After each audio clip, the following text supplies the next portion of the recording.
A ferramenta é emprestada. A ferramenta emprestada, talvez, eu enxergo os dons, o conhecimento, a vida, né? Os elementos como escolhemos viver, tudo que aquilo, as ferramentas para a vida, né? Às vezes a gente para diante de um problema e a única ferramenta que a gente tem é o martelo, né? Então, se a gente só tem martelo, todo problema é prego. Em uma entrevista de um médico renomado, né, Lair Ribeiro, lá no 1995, 96, se não me falha a memória, quando ele fala sobre paradigma, ele fala justamente isso, que para quem só tem o martelo como ferramenta, todo problema é prego. Então, será que a gente não quer tratar todos os problemas como se fosse um mesmo problema? Da mesma forma. E nesse sentido, reconhecer que era emprestado, quantos de nós, você já emprestou alguma coisa que a pessoa nunca devolveu, não deu satisfação, ou quando você foi perguntar, não, você não emprestou para mim, ou até diz, né? Meus livros. Perdi seus livros. Acho que é o mal de todos, né? Nós que somos estudiosos sempre. Eu sempre, quando uma pessoa vem me pedir um livro, né, eu indico, eu até faço uma sinopse do livro, falo algo para instigá-la, mas eu oriento a comprar. Porque nós temos, por cultura do nosso país, as pessoas não comprar livro. Ou tentar pegar PDFs, né, ainda que esteja disponível, ou tentar arrumar outros subterfúgios. E, às vezes, quando compra, é só mais um para empoeirar na prateleira. Quando eu tenho duas condutas. Ou eu falo para a pessoa comprar, ou eu vou lá. Às vezes eu tenho dois, eu já dou um. Você já apresentei. Não ficar com o meu coração na expectativa de receber então, de e volta. às vezes isso não gera na pessoa uma cultura do coitadismo de sempre receber? Depende, né? Para quem que você vai emprestar ou para quem você vai dar, né? Tem pessoas assim, pastor, que você aponta o caminho do conhecimento e ela vai ir atrás, vai em busca dessa maturidade. Nossa, agora tem outras pessoas que não.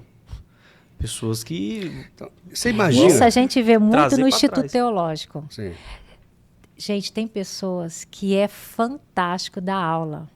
Você está dando aula, a pessoa instiga, ela pergunta, ela fala, onde você tirou isso? Me indica um livro. Bom, eu sou apaixonada em dar aula, porque quando há essa sede, você vê que a pessoa ela tem o desejo de maturidade, de crescer. Inclusive, terça-feira, eu estava dando aula lá no Instituto Teológico, e nós temos a aula presencial e a aula gravada. E esse mês, as aulas gravadas foi um conteúdo que eu gravei. E a pessoa, Diego, Vivência Cristã, chegou assim, eu não acredito naquelas aulas que você gravou. Eu falei, meu Deus, devo ter falado alguma coisa errada, né? Ela falou assim, eu estou estarrecida, eu estou assim, em choque. Eu falei, como assim você está em choque? Porque uma cristã que vem, né, de um outro local, de uma outra denominação, antiga de cristianismo, e ela falou, eu não sabia o que era jejum. E lá você explica o que é jejum. Eu até hoje, gente, eu achei fantástico ela confessar isso. Eu achei que jejum era barganha. Eu jejuo para Deus me dar isso. Ó Deus, eu vou jejuar, vou ficar sem comer carne um mês. E aí ela até brincou assim, porque eu quero um namorado. Porque eu quero um carro. Ela falou, não sabia que jejum não é para isso. Aí eu comecei a dar risada. Ela falou assim, como que essas aulas fizeram diferença? Então eu acho que e nessa o processo questão de vivência, né, é uma experiência também, porque às vezes as pessoas acham que o conhecimento ele não requer um esmero, ele não requer uma maturidade, né?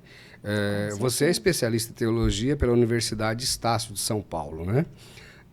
Além de outras formações e graduações e especializações. A gente busca o conhecimento, né? Eu estou mergulhado aí em vários cursos e também vivendo essa cultura da neuropsicologia. Porém, quando a gente fala de vivência cristã, e a gente vai colocar isso, nesse último nessa última aula que eu dei lá no nosso Instituto Teológico, eu cheguei, você estava terminando a aula e havia lá um debate. Por que as manifestações do poder de Deus, né? E aqui nós temos, nesse texto, um milagre, né? Um ferro flutuando, um machado flutuando. Você foi lá e disse, ó, tá aqui, então vamos... Porque o primeiro passo para o milagre é identificar o problema, a necessidade. A necessidade era retomar o machado perdido para devolver para o dono após a obra. É o que nós vamos fazer quando concluímos a nossa passagem nessa terra. Sim. Mas o debate ali era a manifestação do poder de Deus, as curas, os milagres, né? E eu me senti incomodado porque tal arguição, tal perguntação levou à necessidade de uma demonstração do poder de Deus. Então, ao retomar a palavra, a aula era sobre psicologia pastoral, né? E após a introdutória, eu chamei um dos participantes e pedi para ele algo simples, mas que era impossível dele fazer, devido às suas questões. Limitações físicas. Limitações físicas. Eu pedi para ele, olha, toque os pés, sem dobrar o joelho. Ao encurvar o corpo, as mãos não chegou nem à altura do joelho. Tem certeza? Ai, meu Deus. Tem certeza que você não consegue mais? Não. Devido a várias coisas, não conseguia. Olha para mim. Agora, toque os pés. Ele abaixou e tocou os pés. Levantou todo assustado, emocionado. Agora se curva e coloca as mãos no chão. Isso parece uma coisa simples. Mas qual que era o intuito ali? Uma filosofia, uma psicologia humana? Não. É fazer os pretensos pastores, obreiros, a entender que a ousadia está na palavra.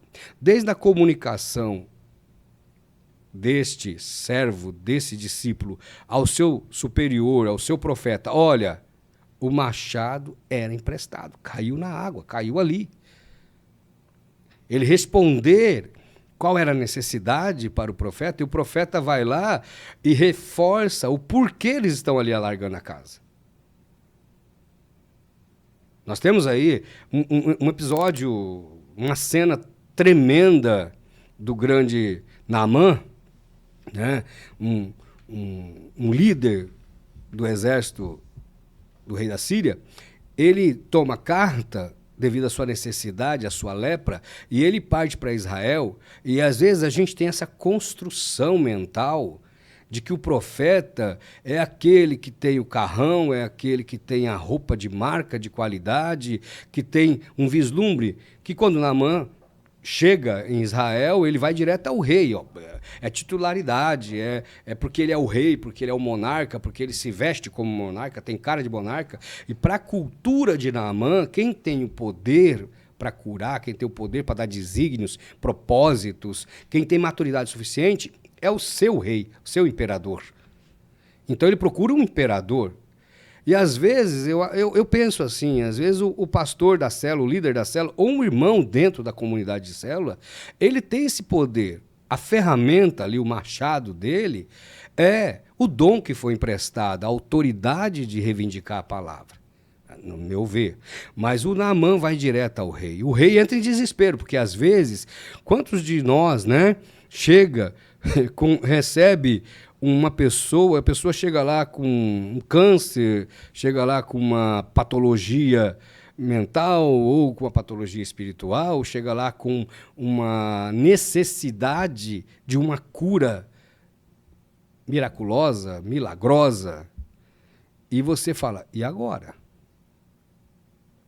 E agora? Entra em desespero, o rei ele vai rasgar a veste, ele vai entrar em pânico.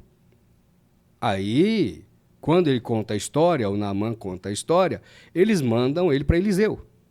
Eliseu já nem reconhece. Eliseu não está preocupado com a titularidade de Naamã. Nós vemos aí duas pessoas preocupadas com o título. Um, que está recebendo um capitão, que está recebendo um alto oficial de um governo conquistador, sabidamente conquistador e voraz, que era o rei da Síria, que está recebendo esse com presentes caríssimos, prata, ouro, vestidos de linho, né? E ele tem a preocupação de que está sendo armado uma estratégia de ocupação. Porque às vezes quando a gente está liderando uma igreja e a gente está preocupado só com a fama, preocupado só com a titularidade, preocupado com o reconhecimento, com o vislumbre, a visualização, os likes, a gente fica muito preocupado com o que vão pensar da gente ou o que está sendo armado contra a gente. Quando na realidade o Naamã só foi buscar uma cura. Exatamente. Mas ele foi buscar a cura cheio dos apetrechos formais. Até então, o que ele tinha, né? É o que ele tinha de o que ele cultura. imaginava. Mas lembra da questão da cultura? Às vezes a gente não está prestando atenção na contracultura. E aí ele vai agora para a casa do profeta, que é uma autoridade talvez muito mais ilibada, muito mais reconhecida do que o próprio rei. E ele nem é recebido. Ele nem é tomado conhecimento da sua titularidade, da sua riqueza, do que ele leva de presente. Geazi, ele vai lá e conta até aí fora uma comitiva, a coisa tá estranha. Vai lá, Geazi, qual que é a demanda? A demanda é tal. Então vai lá no Jordão, mergulha 7 vezes e você será curado. Por uma cultura de luxo, por uma cultura de olhar, o Naamã fala, mas espera aí, tem rios mais limpos. Por que eu vou nesse rio? Talvez porque o rio é um rio que tinha várias comunidades em volta dele, ele era um rio sujo, poluído, talvez. Sim, segundo alguns comentaristas brasileiros, parecia o Tietê. Parecia o Tietê. Então, essa informação, esse comentarista eu não conheço, mas eu imagino a cena. Aí ele vai lá porque tá ligado mais à quebra do orgulho, mais à quebra do paradigma, sim, do poder, né?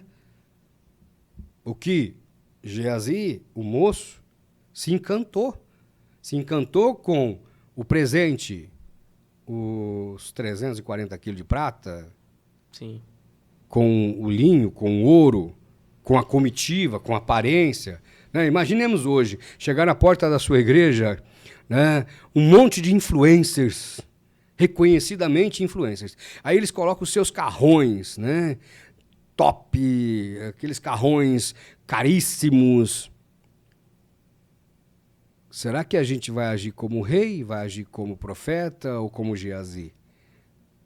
O rei, preocupado em perder o trono.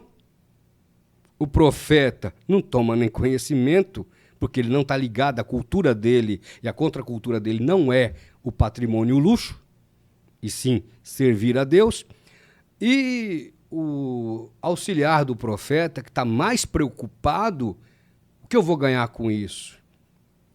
Porque ali Geazi evidencia o luxo, o desejo, o orgulho, que era a lepra de Naamã, que depois ele adquire para si, quando ele vai atrás sem a ordem do profeta e ele pede alguns dos bens.